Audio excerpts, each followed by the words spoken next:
بسم اللہ الرحمن الرحیم۔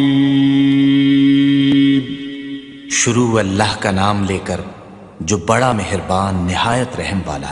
میرے حضور نے یہاں تک فرمایا کہ جو شخص قرآن پڑھتا ہے اس کے لہجے میں لکنت کی وجہ سے یا اجمی ہونے کی وجہ سے وہ اٹکتا ہے اور اس کا لہجہ ٹوٹتا ہے، تو میرے حضور نے فرمایا اللہ اس کو دوہرا ثواب عطا کرتا ہے، ایک قرآن پڑھنے کا ثواب اور ایک اس کو اٹکنے سے جو تکلیف ہوتی ہے، تو فرمایا اللہ اس کا بھی اس کو ثواب عطا کرتا ہے۔ اور فرمایا یہ وہ پاکیزہ کتاب ہے کہ اگر تمہارا رب سے باتیں کرنے کو جی چاہے تو قرآن کھول کے بیٹھ جاؤ، یہ رب سے ہم کلام ہونا ہے، یہ اپنے رب سے گفتگو کرنی ہے۔ میرے حضور نے فرمایا کہ قرآن اللہ کی وہ لٹکتی ہوئی رسی ہے جس کا ایک سرا تمہارے ہاتھ میں ہے، دوسرا سرا تمہارے رب کے ہاتھ میں۔ تو خوش نصیب ہیں وہ لوگ جو اس کتاب کے ساتھ جڑ جاتے ہیں اور وہ دھرتی، وہ مقام، وہ جگہیں فیروز بخت ہیں کہ جہاں قرآن مجید کی تلاوت ہوتی ہے۔ گھروں کو قبرستان نہ بناؤ، گھروں میں نوافل ادا کرو اور قرآن مجید کی تلاوت سے اپنے گھروں کو آباد کرو۔ اگر گھر میں روزانہ کی بنیاد پہ قرآن مجید کی تلاوت کا معمول بن جائے تو پھر کوئی جن، کوئی بھوت، کوئی آسیب اور کوئی بدرو آپ کو تنگ نہیں کر سکتی۔ جہاں قرآن کی تلاوت تسلسل کے ساتھ ہوتی ہوگی وہاں جن نہیں ہوگا، وہاں ٹونے نہیں ہوں گے، وہاں جادو نہیں ہوگا، وہاں سایہ نہیں ہوگا، وہاں رحمت الہی کا سائبان تان دیا جائے گا۔ جہاں قرآن پڑھا جائے وہاں نزول باران ہوتا ہے، رحمتوں کی برسات ہوتی ہے۔ اور پھر اگر یہ جگہ اللہ کا گھر ہو، مسجد ہو، تو پھر تو دوری برکت ہو جائے گی نا۔ وہ میاں صاحب نے کہا تھا نا کہ دودھ اندر جے کھانڈ رلائیے تے مزہ ہو جاوے دونا، کہ دودھ خود بھی میٹھا ہوتا ہے، اس کے اندر اگر چینی بھی شامل کر لی جائے۔ یہ روشنیوں کا منبع ہے، یہ مصدر ہے اجالوں کا۔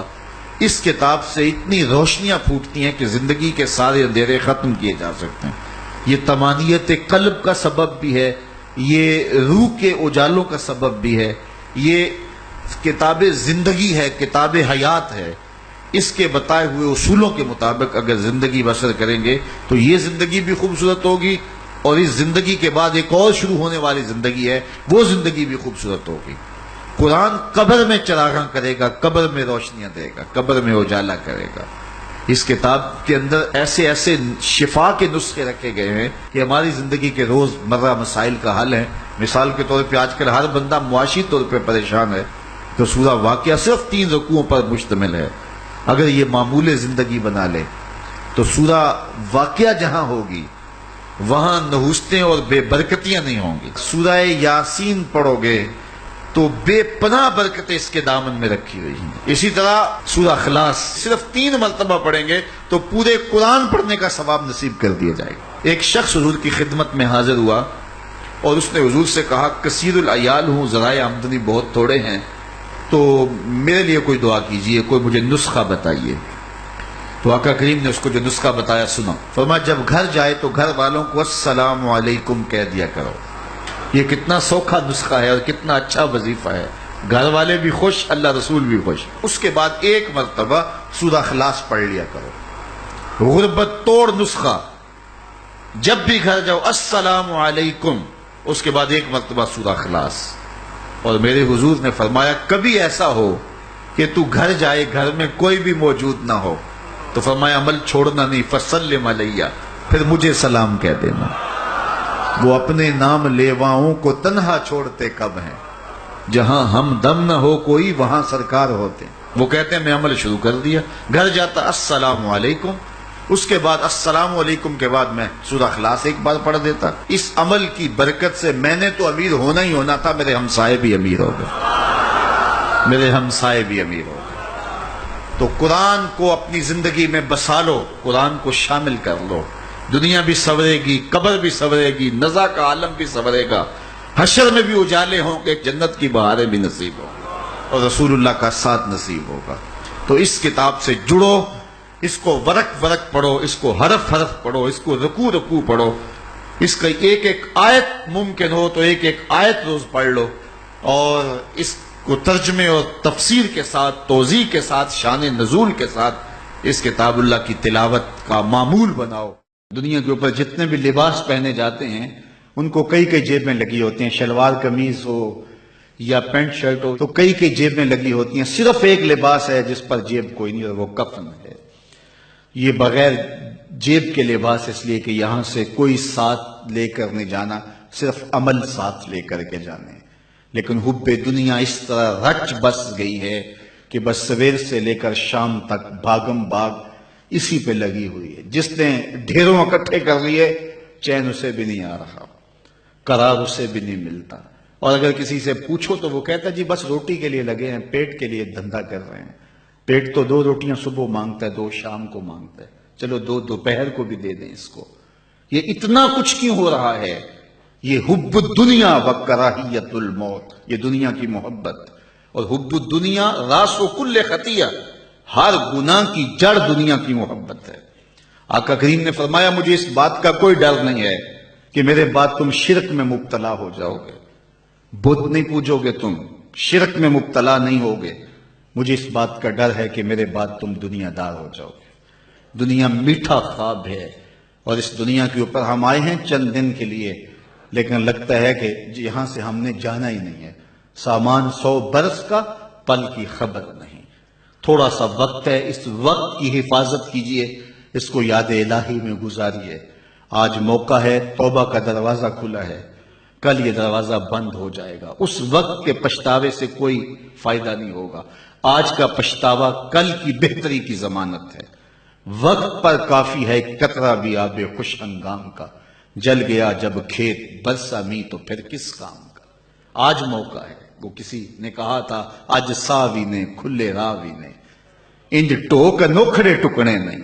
روز ایسے وقت نہیں آتے ہیں، آج وقت ہے، آج توبہ کا در کھلا ہے۔ مغرب سے سورج طلوع نہیں ہوا، یہ ڈوبتا سورج ہمیں روز کوئی خبر دیتا ہے کہ جناب تم بھی ڈوبنے والے ہو۔ یہ سڑکوں کے کناروں پہ بھی قبرستان دکھائی دیتے ہیں، اور آبادیوں کے اندر بھی یہ ہمیں بتاتے ہیں کہ تم مٹی کا رزق بننے والے ہو۔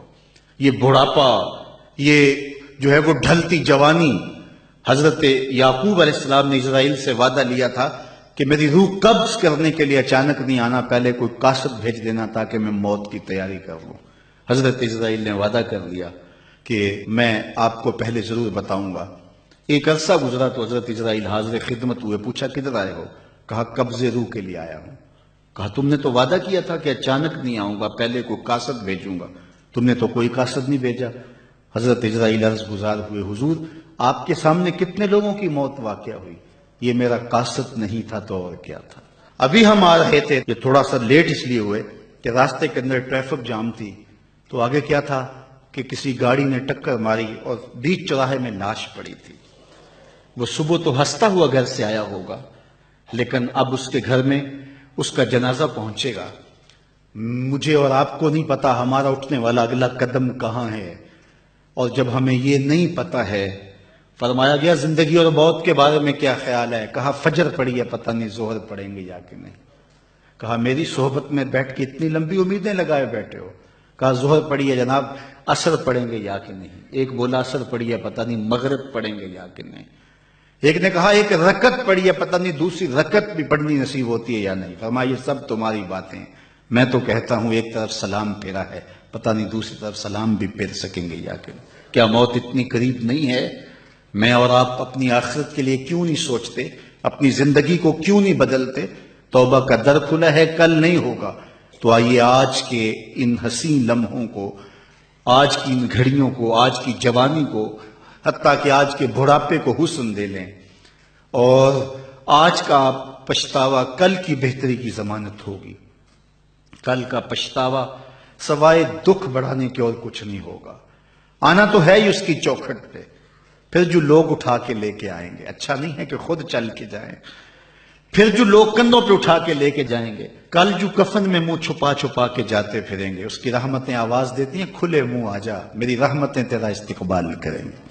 جو باغی ہے اس کی چوکھٹ اور دہلیز کو چھوڑ کے بغاوت کر کے بھاگ رہا ہے، اس کے حکموں کو توڑ کے جا رہا ہے، اس کو اس کی رحمتیں آوازیں دے رہی ہیں۔ کیا یا ایھا الانسان، او بھاگے ہوئے انسان اور بھولے ہوئے انسان، ما غرک بربک الکریم، آجا پلٹ کے تیرا رب بڑا ہی کریم۔ قرآن سنا کر دم لینا، اب رکنا نہیں، اب تھمنا نہیں، فردوس میں جا کر دم لینا، آفاق کے ہر ہر گوشے میں قرآن سنا کر دم لینا، اب رکنا نہیں، اب تھمنا نہیں۔